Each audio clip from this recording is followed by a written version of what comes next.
کس هغه دی چې هغه د مخلوق سره ښه سلوک کوي، د مخلوق سره ښه سلوک کوي، د مخلوق سره ښه روابط ساتو، خلقو ته دا زړه صفا کو، د چا د نقصان سوچ نه کوو، د چا د خرابولو سوچ نه کوو. دا مسلمان دی. یو به بل ته ټلیفون وکړي وایي راشه د چانس ګاډی راغلی دی، د چانس ګاډی راغلی. دا د چانس ګاډی پیژنئ دا څه ته وایي؟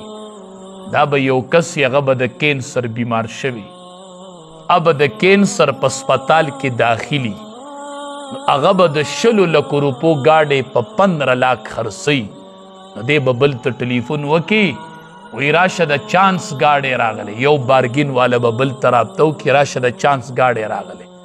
دا چانس دی، دا د مسلمان غوښې خوراک دی چې هغه بیمار شو، په هغه حالت راغی او مجبور شو هغه د 100 لکو ګاډی په 15 لاک خرڅوي.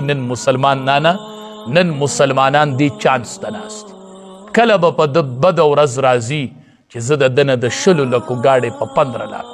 دا مسلمان دی، اسپتال کې پروت دی، دا هغه کینسر دی او دلته خلق په تمه دی وي موږ ته پکې د چانس ګاډی میلاو شو.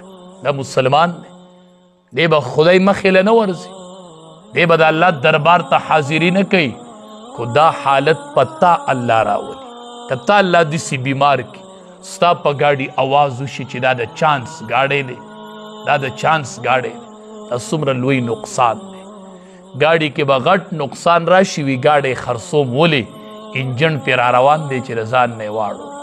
نو چې بل دوکه کمه، دا د بل دوکه کول نه دي، دا خپل ایمان له دوکه ورکول دي، دا خپل ځان دوکه کول دي. نبی کریم صلی الله علیه وسلم فرمای چې کومه بیه کې دروغ پیدا شي او قسمونه پکې خواړه شي او دروغ پکې ویل شي، د دې بیې نه الله برکت اوچت کړي، د دې بیې نه الله برکت اوچت کړي. ګټه لږه او حلاله، د برکت نه ډکه ګټه وایه، حلاله ګټه وایه. نو قسمونه چې بیه کې خوري برکت اوچتیږي، دروغ چې بیه کې وایي برکت اوچتیږي. کم سیز خرڅئ په هغې کې څه نقصان دی، اول ورته وښیه چې دا نقصان پکې دی، اوس یې په تا در خرڅوم. نو دی به پکې بیا 50,000 وګټي چې دی ورته ووایي چې دې ګاډي باندې انجن را روان دی. نو ټیک ده چې ته دنیا کې خوشحالېږي چې ما ګټه وکړله، بل مسلمان مې ورسو. دا د مسلمان نه دی رسولی، دا د خپل ایمان له یوه دچکه ورکړله، دا د ځان له تاوان وګټو د خدای مخې له به ځي. نن مونږ څه سوچ د مسلمان باره کې لرو؟ کتابونو لیکلی دي یو کس ډېر د الله ولی و، ډېر نیک سړی و، خبر شو چې ګاونډي مې کور خرڅوي.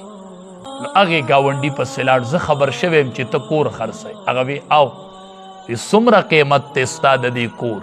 هغه وی دومره پیسې. 1 روپۍ راواغستلې او هغه له ورکړې وې دا واله په دې ځان له خپل حاجت وکړه، دا دې زما د طرف نه اسې شوې او خپل کور مه خرڅوه، ځکه ستا د دیوال نه به ما ستا د دیوال سوري ته به زه ناست وم، تا به د ګاونډي کور بیټک استعمال کړی، تا به د دیوال سوری ما حاصل کړی دی. نو دا ته مه خرڅوه او زما د ګاونډ نه مزه. نن مسلمان دې ته ناست دی چې کله را سره پیسې وشوي چې د ده نه کور والم چې دی د کور خلاص کړ، د ده بچي دې در په دې کې شي خو چې د ده کور زه والم. دا مسلمان دی، دا د مسلمان سوچ دی. کتابونو لیکلی دي وایي ته چې کله کور دنګی او په ګاونډي سوری راځي تپوس پتې کوي، زما د وجې نه ستا په کور سوری راځي ته خو پې خفه نه یې. نو دی وایي ماله به خدای کله پیسې راکوي چې زه د ده باندې کور دنګ کما، چې زه تېنه دې تنګ راولم او دی په خپله مجبور شي او دا کور په ما راخرڅ کړي. دا مسلمان دی، دی به د خدای مخې ته ورځي. د مسلمان سره دا رویه ده، مسلمان سره ډېر د خیرخواهۍ سوچ کوئ، ډېر د نیکۍ سوچ. کوشش به دا کوو چې مسلمان به مسلمان ته کنده نه کوي، مسلمان به مسلمان نه خرابوي.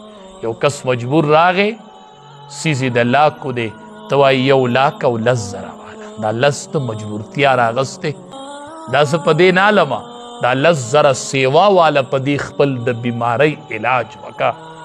نن سبا هر سیس کی برکت نشته دی، هر سیس کی دروغ دی، هر سیس کی قسم عام شوه. بس معمولی خبر او زماری د خدای په ذات قسمی دا دیسی دی دا دیسی دی د گاډي نه هلیکاپټر جوړ کې ته وایې ګنې په ما هلیکاپټر را خرڅوي. نو قسمونه او دروغ به دومره اخري بل مسلمان به دوکه کې. نو دا ښه خبره نه ده. مسلمان به د مسلمان د خیرخواهۍ سوچ لري. مونږ ټول مسلمانان یو، په منزله د یو جسم یو. دا لاس خپې دا ټول په منزله د یو وجود یو. ته چې دله تکلیف ورکوي دا ځان له تکلیف ورکول دی. او داسې سړی الله شریم نه کامیابوي چې هغه د بل د ناکامۍ په سوچ کې پروتي او د بل د رسولو په سوچ کې پروتي. فرمایي الذین کفروا هغه کسان چې کفر یې کړی دی وصدوا عن سبیل الله منکۍ خلق د لارې د الله نه زدناهم عذابا زیات پکړو مونږ دي ته یو عذاب فوق العذاب د پاسه د بل عذاب بما کانو یفسدون په سبب د هغې چې ودوي چې فساد به یې کولو.